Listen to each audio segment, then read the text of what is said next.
Hello അസ്സാം വലൈക്കും, welcome back. അപ്പോൾ ഇന്ന് നിങ്ങൾ കാണുന്ന സ്ഥലം എൻ്റെ വീടാണ് കേട്ടോ.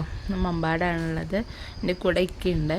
അപ്പോൾ ഞങ്ങൾ ഉമ്മച്ചിയും ഡാഡിയും ദുബായിൽ നിന്ന് വന്നതിന് ശേഷം ഉമ്മച്ചിൻ്റെയും ഡാഡിൻ്റെയും കൂടെ നിൽക്കാൻ വേണ്ടിയിട്ട് വന്നിട്ടുണ്ടായിരുന്നില്ല.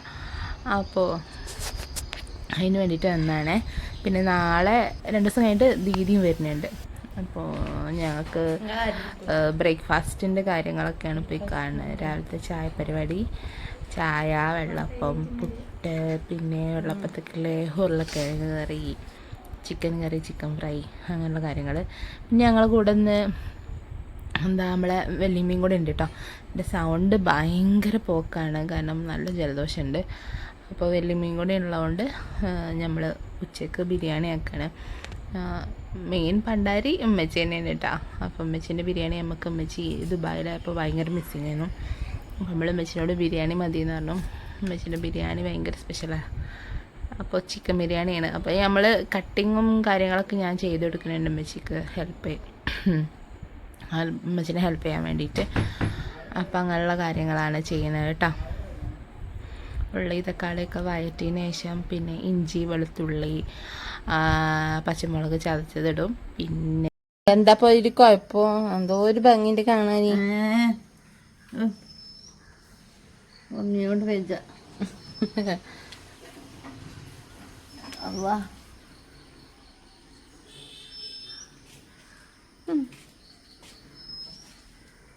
കുട്ടി വെച്ചിട്ടില്ലേ?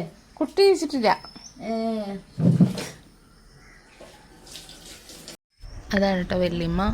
വെല്ലിമ്മക്ക് പല്ലില്ലാതെ വെല്ലിമ്മാൻ ആരും കാണാൻ ഭയങ്കര മടിയാണ്. അപ്പം ഞാൻ കിട്ടിയ സമയത്ത് വേഗം പോയി വീഡിയോ എടുത്താലേ കേട്ടോ. എനിക്കങ്ങനെ ഇഷ്ടം വെല്ലിമ്മനെ കാണാൻ പല്ലില്ലാതെ. ഭയങ്കര സുന്ദരിയാണ്. അപ്പോൾ ഇതിപ്പോൾ നമ്മൾ മല്ലിച്ചപ്പും പൊതിനയും പിന്നെ പൊടികളൊക്കെ ഇട്ടു, തൈര് വയ്ക്കുന്നുണ്ട്. അപ്പോൾ ഞാൻ ഉമ്മച്ചിൻ്റെ മസാലേൻ്റെ പാറ്റേൺ കുറച്ചൊന്ന് വീഡിയോ എടുത്തതേ ഉള്ളൂ, അങ്ങനെയുള്ള കാര്യങ്ങൾ. അപ്പോൾ ഞാനും ഇങ്ങനെ ഓരോ വർത്താനം പറഞ്ഞിരിക്കണം. ഉമ്മ മരുന്ന് ഒടിച്ചില്ല എന്നൊക്കെ പറഞ്ഞു, മരുന്നിന് വന്നാണെന്നൊക്കെ പറഞ്ഞ് ഇങ്ങനെ ഇരിക്കുക. അപ്പോഴാണ് ഡാഡി വന്നത്. ഡാഡി കുറച്ച് സാധനങ്ങളൊക്കെ മേടിക്കാൻ വിട്ടുപോയിന്ന് പറഞ്ഞിട്ട് ഡാഡി ആ സാധനങ്ങളൊക്കെ മേടിക്കാൻ പോയതിന് പാല്, പിന്നെ മുട്ട, പിന്നെ എന്തൊക്കെയോ സാധനങ്ങളൊക്കെ മേടിക്കാനുണ്ടായിരുന്നു. അതിലൊരു മുട്ട പൊട്ടിയും ചെയ്തേനെ കേട്ടോ. കണ്ടോ, ഒരു മുട്ട പൊട്ടിയിട്ടാണ് കിടക്കുന്നത്. അപ്പോൾ അതൊക്കെ മേടിക്കാൻ പോയതിനു ഡാഡി. അപ്പം ഈ ലിസ്റ്റ് പ്രകാരം രാത്രിക്കൊക്കെ ഫുഡിനുള്ള കാര്യങ്ങളാണേ. ലിസ്റ്റ് പ്രകാരം എല്ലാ സാധനവും ഉണ്ടോ എന്നൊക്കെ നോക്ക് എന്നൊക്കെ പറഞ്ഞ് എൻ്റെ അടുത്ത്. അപ്പോൾ ഞങ്ങളത് അകത്ത് കൊണ്ടുവച്ചു. അപ്പോൾ ഉമ്മിച്ച് എന്ത് പണിയായിട്ട് ചെയ്യണേ, മസാലയൊക്കെ ഫുള്ള് സെറ്റാക്കിയാണ്, അതായത് ചിക്കനും ഇതൊക്കെ ഇട്ടിട്ട് റെഡിയാക്കിയാണ്. അപ്പോൾ പിന്നെ ഞാൻ ഡാഡി കാട കൊണ്ടുവന്നിട്ടുണ്ടായിരുന്നു ഉച്ചക്ക് പൊരിക്കാനും. ബിരിയാണീൻ്റെ കൂടെ കാട ഫ്രൈ ആണ്. അപ്പോൾ ആ കാട എടുത്തിട്ട് മസാല തേക്കാണേ. ടുട്ടുവിന് ഭയങ്കര ഇഷ്ടമാണ് കാട. അപ്പോൾ അതുകൊണ്ട് ഡാഡി കൊണ്ടുവന്ന ടുട്ടുവിനും ഇതിക്കൊക്കെ ഭയങ്കര ഇഷ്ടമാണ് കാട. അപ്പോൾ ഇവിടെ വേറെ കുട്ടികളൊക്കെ വിരുന്ന് വരികയാണെങ്കിൽ ഡാഡി അധികം ചിക്കനും കാടയും അങ്ങനെയൊക്കെ തന്നെ കൊണ്ടുവരൽ. അപ്പോൾ ഉച്ചക്കത്തെ പരിപാടികളൊക്കെ ഏറെക്കുറെ കഴിഞ്ഞ് ഞങ്ങൾ കുളിച്ച് ചോറ് തിന്നാനിരിക്കണം. Thank you. അങ്ങനെ നമുക്ക് ഫുഡ് റെഡിയായി. കാട ഫ്രൈ, ചിക്കൻ ബിരിയാണി, ചമ്മന്തി, തൈര്, ഇനി പപ്പടം വരുന്നുണ്ട്, വെള്ളം വരുന്നുണ്ട്, ഫ്രൂട്ട്സ് വരുന്നുണ്ട്. ഓക്കെ.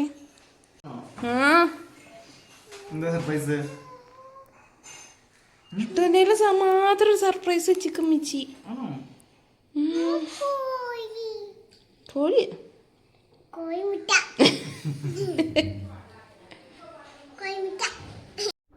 അങ്ങനെ ഇക്ക പോയി കേട്ടോ. ഇക്ക പോയി. ഇപ്പം അത് ഞാൻ ഷൂട്ട് ചെയ്യണത് ദീദി വരുന്ന ദിവസമാണ്. അപ്പോൾ ഞാൻ 2 ദിവസത്തെ വ്ളോഗ് ഒരുമിച്ചാക്കിയിട്ട് ഇട്ടു എന്നേ ഉള്ളൂ കേട്ടോ. കാര്യമായിട്ട് വലിയ സംഭവങ്ങളൊന്നും നടക്കാത്തതുകൊണ്ട് പിന്നെ മടിയായിരുന്നു. മടി എന്ന് പറഞ്ഞാൽ ഈ ജലദോഷത്തിൻ്റെ ഒരു പ്രശ്നം. അപ്പോൾ ഞങ്ങൾ എയർപോർട്ടിൽ പോവുകയാണ് ദീദിനെ പിക്ക് ചെയ്യാൻ വേണ്ടിയിട്ട്.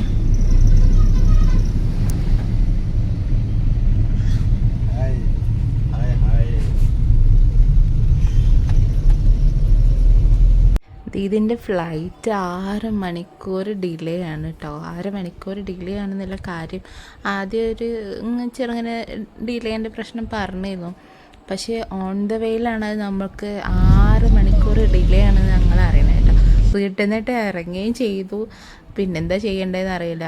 അപ്പോൾ നമ്മൾ ഡാഡി പറഞ്ഞു നമുക്ക് കുറച്ച് നേരം ഭയങ്കര സ്ലോ ആയിട്ട് പോവാം, വൈകുന്നേരം ചായയൊക്കെ കുടിച്ച് എങ്ങനെയെങ്കിലുമൊക്കെ ടൈം നമുക്ക് കണ്ടിട്ട് സെറ്റാക്കാമെന്ന് പറഞ്ഞു. അങ്ങനെ 6 മണിക്ക് ദീദിനെ എയർപോർട്ടിൽ നിന്ന് പിക്ക് ചെയ്യേണ്ട ആൾ ഞങ്ങൾ 8 മണിക്കാണ് ഇപ്പോൾ എയർപോർട്ടിലേക്ക് കയറുന്നത്. അത്രയും ഡിലേ ആയിരുന്നു.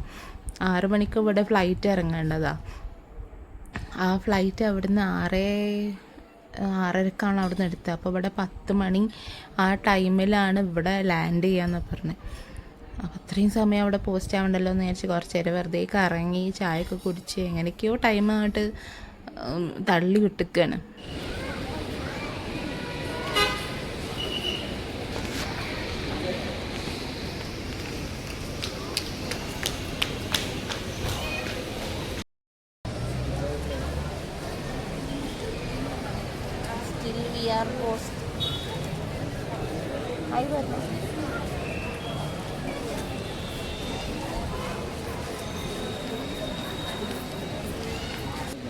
ഇരുന്നിരുന്ന് ക്ഷമ നശിച്ച് ഉമ്മച്ചി എണീച്ച് നടക്കൽ തുടങ്ങി.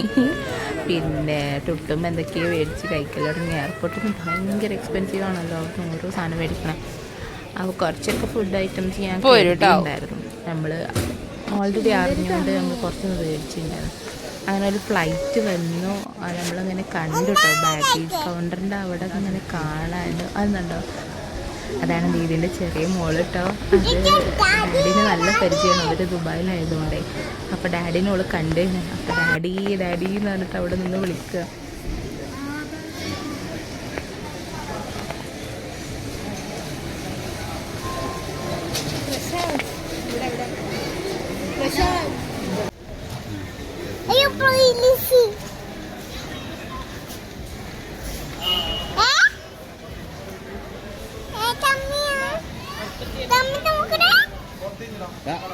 ഓയ് ഡാഡി വേണ്ടേ വാ.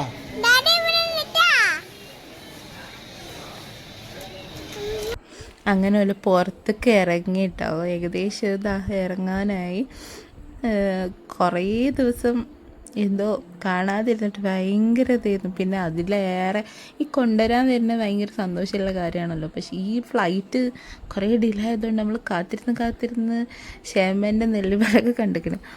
അങ്ങനെ ലാസ്റ്റ് ഓല് വന്ന് തമിക്ക് ഡാഡിനെ കണ്ടിട്ടാണ് ഭയങ്കര ഇഷ്ടം. ഓള് അവിടെ നിന്ന് തന്നെ കുറേ നോക്കിക്കുന്നു ഡാഡിൻ്റെ അടുത്തൊന്ന് എത്താൻ വേണ്ടിയിട്ട്. അവസാനം അങ്ങനെ ഓലെ കിട്ടി. ഓലെ ബാഗും കാര്യങ്ങളും എല്ലാം വന്നു. അൽഹംദുലില്ലാഹ് കുഴപ്പമില്ലാതെ എല്ലാവരും എത്തിയിട്ട് കുറേ നേരം ഡിലേ ആയതുകൊണ്ട് മക്കൾക്കൊക്കെ നല്ല വിശന്നിന്. വെയിറ്റ് ചെയ്ത് ഞങ്ങൾക്കും വിശന്ന്, പിന്നെ ഇവർ ഫ്ലൈറ്റിലിരുന്നിട്ട് ഓൽക്കും വിശന്നിന്. അങ്ങനെ നമ്മൾ പുറത്തുനിന്ന് കുറച്ച് ഫുഡ് കഴിക്കാമെന്ന് പറഞ്ഞ്, പിന്നെ കുട്ടിക്കുള്ള ഫുഡ് വെച്ച് കരുതിയിട്ടുണ്ടായിരുന്നു കേട്ടോ, കഞ്ഞി. അങ്ങനെ ഞങ്ങൾ പുറത്തുനിന്ന് ഫുഡൊക്കെ കഴിച്ച്, അല്പശമ്പളത്തിനുള്ള കഴിച്ച്.